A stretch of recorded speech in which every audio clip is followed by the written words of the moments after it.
আসসালামু আলাইকুম। System academy care পক্ষ থেকে জানাই আন্তরিক সালাম ও শুভেচ্ছা। আমি শুরু করবো অষ্টম শ্রেণী গণিত 2024 সাল নতুন বই 180 পেজ, অধ্যায়ের নাম বৃত্তের খুঁটিনাটি। যাদের কাছে জ্যামিতি কঠিন লাগে আমি বলবো কষ্ট করে ভিডিওটি আপনি 5 মিনিট দেখেন, এরপরে আপনি বলবেন যে জ্যামিতি কত ইজি জিনিস। কারণ জ্যামিতি হলো বোঝার বিষয়, জ্যামিতি আপনি কখনোই মুখস্থ করে রাখতে পারবেন না। আমরা একে একে প্রথম পর্বে 1 নাম্বারটা, পরে 2 নাম্বারটা এবং আজ আমরা 3 নাম্বার ভিডিওটি অর্থাৎ 3 নাম্বার কোশ্চেনটি আপলোড করব। দেখেন কোশ্চেনটি আছে যে ধরো তোমার ত্রিভুজাকৃতি জমি আছে, তোমার একটা ত্রিভুজাকৃতির একটা জমি আছে, ঠিক আছে, সমস্যা নেই। এটা পরিসীমা হলো যেটা 24, তাহলে পরিসীমা মানে চারপাশ, তাহলে আমাকে একটা বৃত্ত আঁকতে হবে চারপাশ। বললাম পরিসীমা সবচেয়ে বেশি জায়গা জুড়ে সবজি চাষ করতে চাও, এই জমিটার মধ্যে আমি সব থেকে বেশি জায়গা জুড়ে কি সবজি চাষ করব, এবং যার পরিধি হলো 84, তাহলে পরিধি সূত্র কি জানে 2 পাই আর, তাহলে 2 পাই আর ইকুয়াল টু হলো 84, আর ইকুয়াল টু কত 84/2 পাই, 84 বসে গেল, পাইয়ের মানটা হলো 2, পাইয়ের মানটা 3.1416 ভাগ করলে হবে 13.37, একটা দিয়ে করবেন। তাহলে আগে দেখেন পরিধি মানে 2 পাই আর, তাহলে 2 পাই আর ইকুয়াল টু এত আর, এই আর পাইলে কিন্তু আমরা কাজ শেষ, আর কিছু না। কারণ আপনি বাকি জমিটা ক্ষেত্রফল করবেন তখন। ওকে, এখন খেয়াল করেন, তাহলে আপনি এখান থেকে আগে ভাগ করে নেন, কয়েকটা ভাগ করে নেন, একটা অংশ আপনি তো এমনি মান বের হবেন না, একটা লম্ব টেনে দেন, এখানে যোগ করে দেন, এখানে যোগ করে দেন, তিনটে যোগ করে দেন। যোগ করা কি হলো, এটা কাল্পনিক, এটা আপনার কাল্পনিক, এটা কাল্পনিক।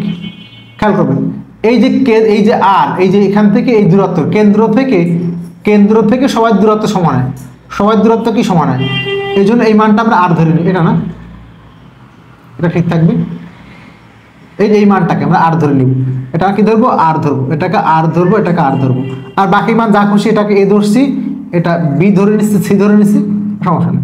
এই বাহুটা, এই বি বাহুটাকে আমরা এ ধরে নিই, ছোট এ, বিসি বাহুটা ছোট বি, আর এসিটাকে ছোট সি ধরে নিচ্ছি, আর এই যে মাঝখানে ব্যাসার্ধ কিন্তু আর, এটা সবার কিন্তু সমান, সবার সমান, কারণ কেন্দ্র থেকে দূরত্ব সবার সমান, একদম ইজি একটা math. Just 2 pi R equal to এত, আর এর মানটা বসাবেন, শেষ। এখন দেখেন বাকি যে মানগুলো ত্রিভুজ এ ও সি, দেখেন তো এখন যে সম্পূর্ণ ত্রিভুজের ক্ষেত্রফল, আমি ফার্স্ট থেকে একবার আসি, শুরু করলাম। তাহলে ত্রিভুজের 3টি বাহু ধরলাম, এ বি আর সি, তাহলে এ মানে কি বলেন, এ মানে হল এ বি, বা A B equal to A, B C equal to B, আর এ সি বা সি ইকুয়াল টু সি ধরে নিলাম, সমস্যা আছে। আমি 3টে বাহু ধরলাম, ত্রিভুজের 3টে বাহু হলো এ বি সি।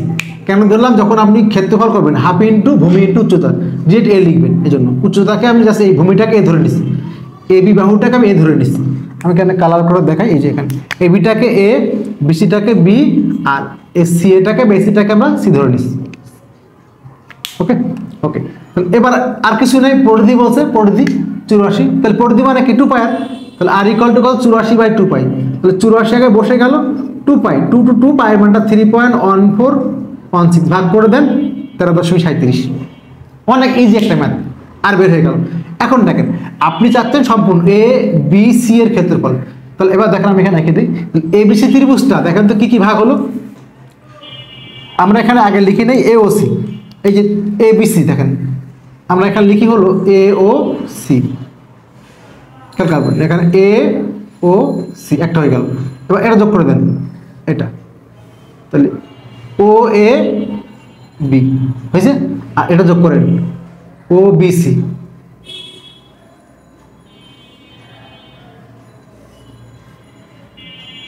তাহলে ঘটনা কি হলো, 3টা ত্রিভুজ, ও এ সি একটা, ও এ বি একটা, আর ও বি সি একটা, তাহলে ত্রিভুজ এ বি সি, ত্রিভুজ এ বি সি এর ক্ষেত্রফল সমান 3টা ত্রিভুজ, একটা হলো ও এ সি ত্রিভুজ, ও এ সি ত্রিভুজ, ও এ বি ত্রিভুজ, ও এ বি, আর একটা ত্রিভুজ হলো ও বি সি, ত্রিভুজ ও বি সি, নাম উল্টালে কোনো সমস্যা নেই।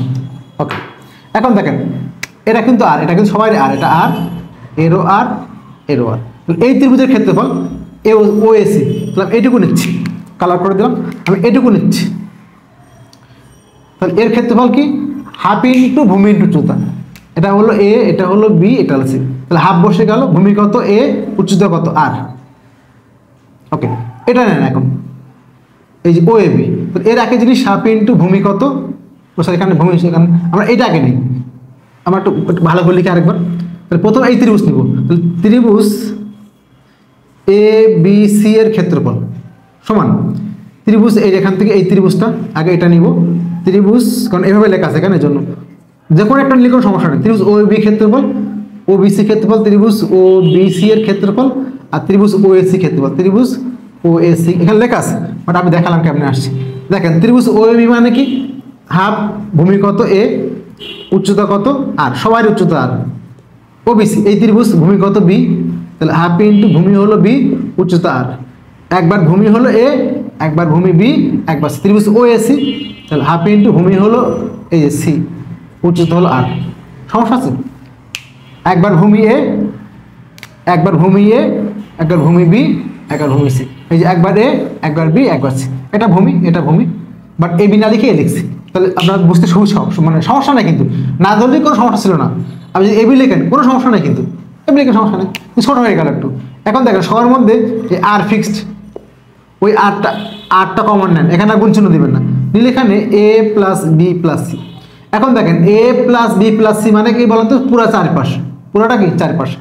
আচ্ছা ওকে, হাফ বসে গেল, এই যে আর মানে আমরা বের করছি যে 13.37, হাফ ইন্টু 13.37, আর এবিসি মানে কত পরিধি, তাহলে বলা আছে কেন 200, সরি এই যে পরিসীমাটা, সরি ভুল বললাম, পরিসীমা চারপাশ কত আছে 124।